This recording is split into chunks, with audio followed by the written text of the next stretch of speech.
جب حجاب پردہ غیبت اٹھایا جائے گا، ایک دن وہ آئے گا۔ He is a well-known social worker, Khatib Ahl Bayt. He is a doctorate in English, professor and head of department in English with Akbar Peerboy College, Mumbai. His topic for today is doing tawassul with Imam Mahdi alayhi salam shirk. May I please welcome Dr. Sayyid Muhammad Abbas Rizvi Shamsi on stage. Bismillahirrahmanirrahim. Alhamdulillazi kafa wassalatu wassalamu ala ibadihi allazina istafa. Amma ba'd, faqad qala Allahu lakim fil Qur'anil Kareem wa ma tasha'una illa an yasha Allah. سلام جو گلشن اسلام کا ایک پھول ہے، اس کی خوشبو کے ساتھ آپ کی اجازت سے آپ کی سماعت میں حاضر ہوں۔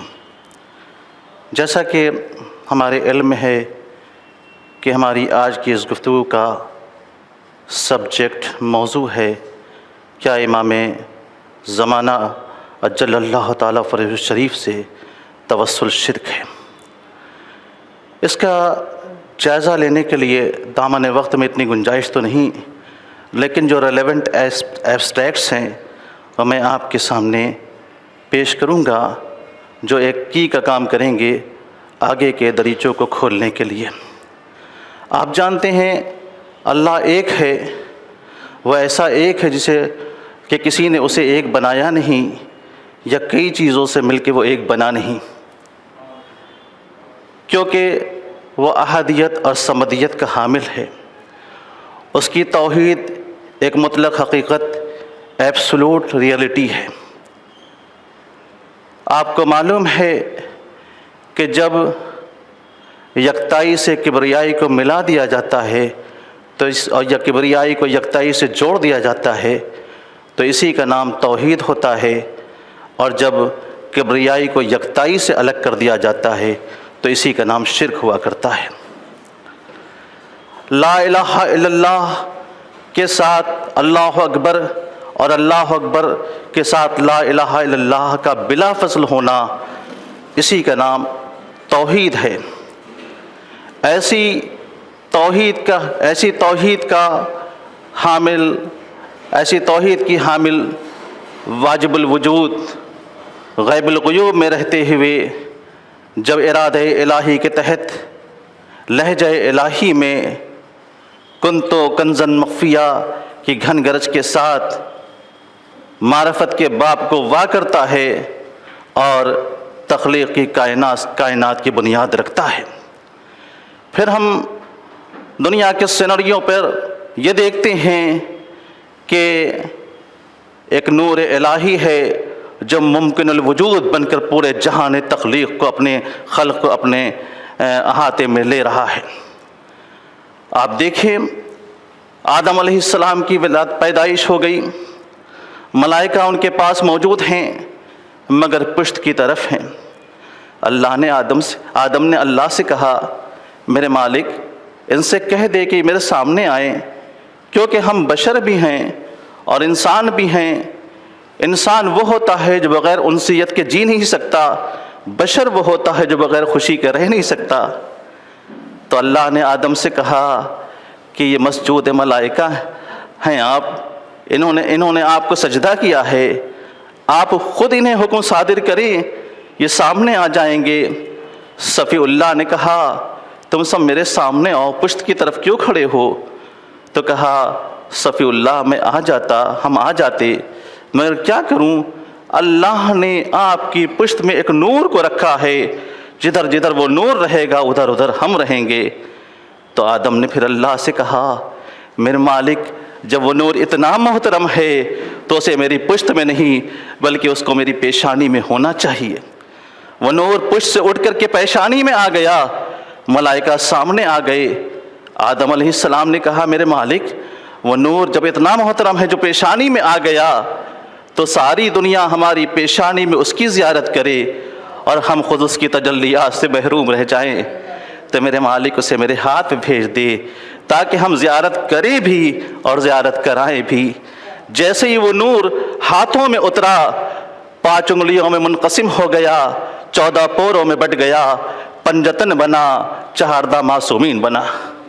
ये एक पूरा सिलसिला है अज़ीज़ों जो आप देखें और चलता रहा। अब यहाँ तक आने के बाद जो हम जानना चाहते हैं वो क्या है, वो ये है कि इंसान को जब भी कोई चीज़ मिलती है तो उसके 3 ही रास्ते हैं। या तो कोई शख्सियत, कोई अथॉरिटी उसको वो चीज़ डेलीगेट कर दे, जिसे तफवीज़ कहा जाता है, तफवीज़ कर दे। तफवीज़ की में जहाँ ये शरफ़ है कोई चीज़ किसी ने किसी को दे दी, वहीं इसकी कमज़ोरी और वीकनेस है कि वो अथॉरिटी जब चाहे इसे रिवोक भी कर सकती है, इसे वापस ले भी सकती है। दूसरी चीज़ होती जज़ा। अपनी मेहनत की बिना पर या किसी के करम के बिना पर जब इंसान को कुछ मिल जाए तो इसे जज़ा कहते हैं। जज़ा में जहाँ इंसान पाता ही शरफ़ है, वहीं इसकी वीकनेस ये है, कमज़ोरी ये है कि कोई भी इससे छीन के ये चीज़ ले जा सकता है। समझे आप हैं? 100 रुपये एक मजदूर ने कमाया, लेके जा रहा है, रास्ते में कोई रॉबर मिल गया, कोई डकैत मिल गया, उसने छीन लिया, उससे चली गई, उसके पास से जज़ा थी। तो पता चला कि तफवीज़ में भी एक कमज़ोरी है और जज़ा में भी एक कमज़ोरी है। तब आगे चल के हमने देखना चाहा तो एक चीज़ हमको और मिली कि जहाँ उस चीज़ को जालिम छीन नहीं सकता, बातिल ले नहीं सकता, यानी वो जज़ा नहीं है, और हक़ से हक़ को वापस लेता नहीं, यानी तफवीज़ नहीं है, इसी का नाम होता है अता। तो बस समेट के इतना कहना चाहता हूँ कि मोहम्मद व आले मोहम्मद को अल्लाह ने जो दिया है ये वो अता है कि जो न जज़ा में आती है न तफवीज़ में आती है।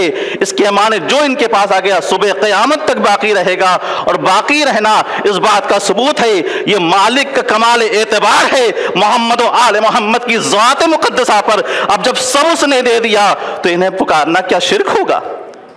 फिर आप चल के देखें तो आपके सामने बात आया होगी अज़ीज़ों, और पूरी तरह से खुल के आ जाएगी कि आले मोहम्मद का मकाम क्या है, इन्होंने अपने अमल से दुनिया को क्या पैगाम दिया। थोड़ी सी मुसीबत किसी पड़ती है तो भूल जाता है, शिरक बकने लगता है, कुफ्र के कलमात आ जाते हैं। करबला में कोई और होता तो यही कहता इतने मसाइब आलाम का खुदा नहीं है, मगर सजदे में सर झुका के नहीं, अल्लाह की बारगाह में सर कटा क्या खुदा ही तो है। समझे क्या खूब कहा है जोश मलियाबादी ने, सजदों से खींचता है जो मस्जूद की तरफ, तन्हा जो एक इशारा है माबूद की तरफ। समझे आप हैं? इसके माने इन्हें पुकारना शिरक नहीं, ऐन तौहीद है अज़ीज़ों। समझे आप? बस अज़ीज़ों, बस ख्याल इस बात का रहे कि प्रोटोकॉल को आप मेंटेन करके चले, या वजीहन इंदल्लाह है वजीहा। समझे आप?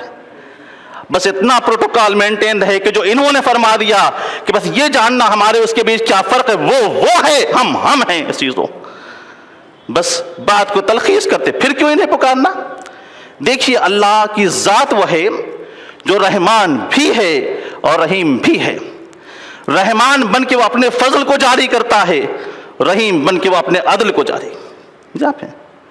इसलिए रहमान बन के उसने आखिरी नबी को भेजा ताकि दुनिया फजल इलाही को देखे, रहीम बन के आखिरी इमाम को भेज रहा है ताकि दुनिया अदल इलाही को देखे। समझे आप? इन बातों को ज़हन में रखेंगे, इन डेटास को। अब नतीजा क्या है? इसीलिए उसने कहा कि फजल इलाही चाहते हो तो मेरे रसूल का कलमा पढ़ो, अदल इलाही चाहते हो तो मेरी तरफ से आने वाले इमाम का कलमा पढ़ो। रसूल का कलमा यही बना मोहम्मद रसूलुल्लाह, इमाम का कलमा वही बना मोहम्मद बक़ियतुल्लाह। यही वजह है फजल इलाही के तलबगारों की जिम्मेदारी है कि फजल इलाही को रहमान से हासिल करना चाहते हैं तो यही कहें सल्लल्लाहु अलैहि मोहम्मद रसूलुल्लाह अदरिकना। और अदल इलाही के तलबगारों की जिम्मेदारी है कि अगर अदल इलाही चाहते हैं तो पुकारें सल्लल्लाहु अलैहि बक़ियतुल्लाह अदरिकना। तो ये चीज़ें हैं, चीज़ों चल के देखेंगे आप तो सारी चीज़ें आपके सामने आया हो जाएगी। तो हर फजल का तालिब, हर अदल का तालिब इन्हीं को तो पुकारेगा बारगाह इलाही से उस चीज़ को हासिल करने के लिए। अब चलें, चूँकि दामन वक्त में ज़्यादा गुंजाइश नहीं, बस आखिरी बात कंक्लूजन में आ रहा हूँ कि आप चल के देखिए पूरी ह्यूमन नेशन को, पूरी इंसानियत को, आलम इंसानियत को, समझे आप? जहाँ भी चल के देखिए, कहीं सोशल जस्टिस नहीं है, समाजी अदल नहीं है, कहीं पर कोई इंसान बेचारा है कि माशरे में आप देख लें पूरा यहूदियों का निज़ाम चल रहा है, हर इंसान परेशान चल रहा है, समझे आप? हैं जिसके पास पावर है, इख्तिदार है, पैसा है, कैपिटल है अजीज़ों, वो एक्सप्लॉइट कर रहा है, समझे, इस्तेहसाल कर रहा है अजीज़ों। हर एक को बराबर का हक नहीं, इक्वलिटी को एक ख्वाब बना के दे दिया। इसका जो ताबीर है वो इंटरप्रिटेशन सामने नहीं आ पा रहा है अजीज़ों। आप चल के देखें, तफसील में नहीं जाना, सिर्फ इतना कहना है।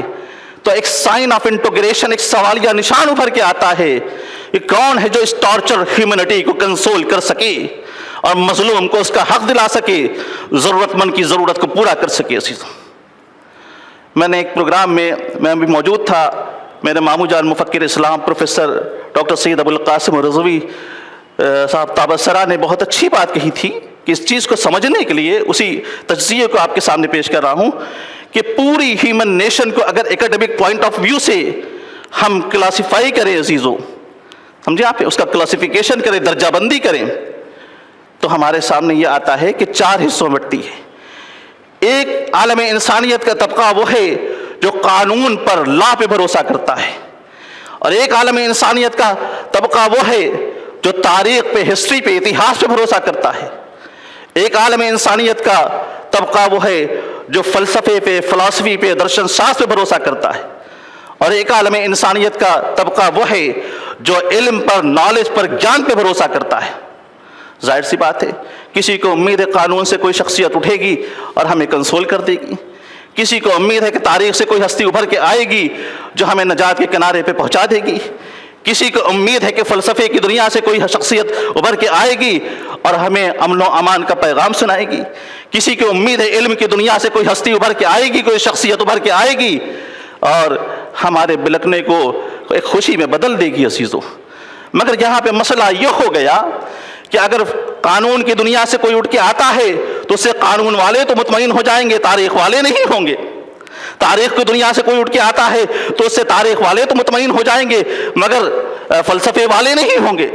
फ़लसफ़े की दुनिया से कोई उठ के आता है तो उससे फ़लसफ़े वाले तो मुतमईन हो जाएंगे, मगर इल्म वाले नहीं हो जाएंगे। तो ज़रूरत है, ये यूनिवर्सल रिक्वायरमेंट है, कोई एक ही हस्ती उठे जिस सब के सब मुतमईन हो जाए, फ़लसफ़े वाले भी मुतमईन हो सके, तारीख वाले भी मुतमईन हो सके, इल्म वाले भी मुतमईन हो सके और कानून वाले भी मुतमईन हो सके। तो जब इन चारों चीज़ों को लेकर, इन चारों क्राइटेरिया को लेकर ऐसी शख्सियत को हमने आलम इंसानियत में फाइंड आउट करना, ढूंढना शुरू किया, तलाश करना शुरू किया, तो हमें मिली एक ही हस्ती है जो कानून के एतबार से इंसानों का इमाम है, जो तारीख के एतबार से इस्मत कुबरा के सिलसिले की वो अजीम कड़ी है जो सुबह क़यामत की तरफ से जाके मिल गई, जो फ़लसफ़े के एतबार से वजह बकाए कायनात है, जो इल्म के एतबार से शहर इल्म का वो सिलसिला है कि इस घर का पहला शहर इल्म वो जो मौलूद काबा और आखिरी वो जो मऊद काबा, पहले इमाम के विलादत काबे में, आखिरी इमाम का ज़ुहूर काबे से जब ऐसी हस्ती उभर के आती है, तब दुनिया में जितने भी पूरे ह्यूमन नेशन में, पूरे आलम इंसानियत में जितने भी तबकात है वो मुत्तहिद हो करके वो हिस्सों में नहीं बटते, इंसान बनकर उसे पुकारते हैं और मुतमईन हो जाते हैं। तो आलम इमाम महदी का अकीदा ये शीरों की ईजाद नहीं है, ये मुसलमानों का अकीदा नहीं है, ये इस्लाम का फ़लसफ़ा नहीं, आलम इंसानियत की वो ज़रूरत है कि दुनिया अल अजल या इमाम कहे ताकि जुल्म बर्बरियत से उधर कर सुकून और आश्ती के उसमें आ सके। तो आप जानते हैं दुनिया का मंजरनामा यह है कि अदालतों में फैसले हो रहे, इंसाफ नहीं। जानते हैं, आप जानते हैं अच्छी तरह से, दुनिया इंतजार में अदल और इंसाफ के, इंसाफ इंतजार में है इमाम के। पहचाने आप इसको, इस बारीकी को, इस नज़ाकत को समझें। दुनिया इंतजार में है अदल और इंसाफ के और इंसाफ इंतजार में है इमाम के। उधर भी इंतजार, इधर भी इंतजार। अदालतों में फैसले होते मगर इंसाफ नहीं होता, امام جب آئیں گے تو فیصلوں میں انصاف ہوگا. اس لیے امام کو پکارنا، امام سے استغاثہ کرنا، ان سے توسل کرنا، آپ جانتے ہیں یہ عالم انسانیت کا ایک یونیورسل ریکوائرمنٹ ہے، ایک آفاقی ضرورت ہے. اس لیے ہر انسان دانستہ اور غیر دانستہ، جان کے یا انجان بن کے، اس کے دل کی یہی آواز ہے، الاجل یا امام، الاجل یا امام. جو شرک نہیں عین توحید ہے. وآخر دعوانا الحمدللہ. مولانا صاحب thank you very much, thank you. ہماری طرف سے چھوٹا سا تحفہ. صدق اللہ العلی العظیم.